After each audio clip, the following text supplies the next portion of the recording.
இதை பற்றி நீங்க சொல்லுங்க ஐயா. பாத்தீங்கன்னா இன்னைக்கு இந்தியாவுடைய கடற்கரை நீளம் 7517 கிலோமீட்டர். இரண்டாவது மிகப்பெரிய கடற்கரை கொண்டது தமிழ்நாடு 1076 கிலோமீட்டர். அதுவும் இந்த 56-60 வருஷத்துல சொல்லப்பட்டதுதான். ஆனா தமிழர்களுடைய கடல்சார் எல்லைன்னு பார்த்தோம்னா உலகம் முழுக்க இருக்கு. எப்படின்னா பாண்டிச்சேரி கடல் மட்டும் மதில் சுவர் இல்ல, சென்னை ஈஞ்சம்பாக்கத்துல கடலுக்குள்ள 15 கிலோமீட்டர் ஒரு மதில் சுவர் இருக்கு, சாந்தோமுக்கு பட்டணப்பாக்கத்துக்கு நேர் கீழே 15 கிலோமீட்டர் ஒரு மதில் சுவர் இருக்கு, பழவேற்காடுக்கு கீழே 15 கிலோமீட்டர் மதில் சுவர் இருக்கு. பாக்குறப்ப இதுவரைக்கும் என்னுடைய குழுவால 6 சுவர் கண்டுபிடிச்சு. அப்ப 6 சுவர் பாக்குறப்ப 16 கிலோமீட்டர் தூரத்துல ஒரு கடலுக்குள்ள 40 மீட்டர் ஆழத்துல மதில் சுவர் இருக்குன்னா தமிழர்களுடைய தொன்மையை நினைச்சு பாருங்க. குறைஞ்சபட்சம் 20,000 வருஷம் அந்த 16 கிலோமீட்டர் தூரம் வந்து கடல் உள்ள வருதுன்னா 20,000 வருஷம் குறைஞ்சபட்சம் ஆயிருக்கும். அதே சமயத்துல அரியலூர்ல 116 கிலோமீட்டர் தூரத்துல கடல் இருந்துக்கு தரவு கிடைச்சிருக்கு. உங்களுக்கு தெரியும், அரியலூர்ல டைனோசருடைய முட்டை கிடைக்குது.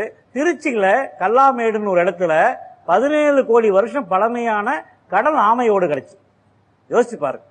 தமிழகத்துடைய 40 மீட்டர் கடலிலிருந்து இருந்து 40 மீட்டர் உயரமுள்ள நிலப்பகுதியில கடலுடைய தாக்கம் இருக்குன்னா தமிழருடைய இந்த நிலத்துடைய ஆளுமையை யோசிச்சு பாருங்க.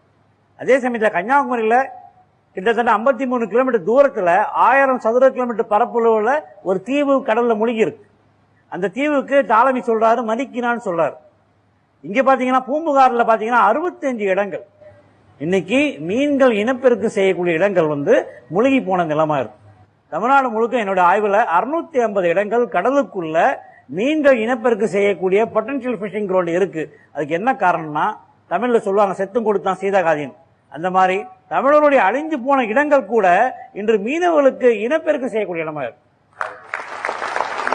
அங்க மட்டும் இல்ல, தேங்காய்பட்டினம் பக்கத்துல 2 கிலோமீட்டருக்குள்ள 7 மீட்டர் ஆழத்துல ஒரு கோயில முழுமையா எடுத்திருக்காங்க. கலிங்கராஜபுரம் இடத்துல எடுத்திருக்காங்க.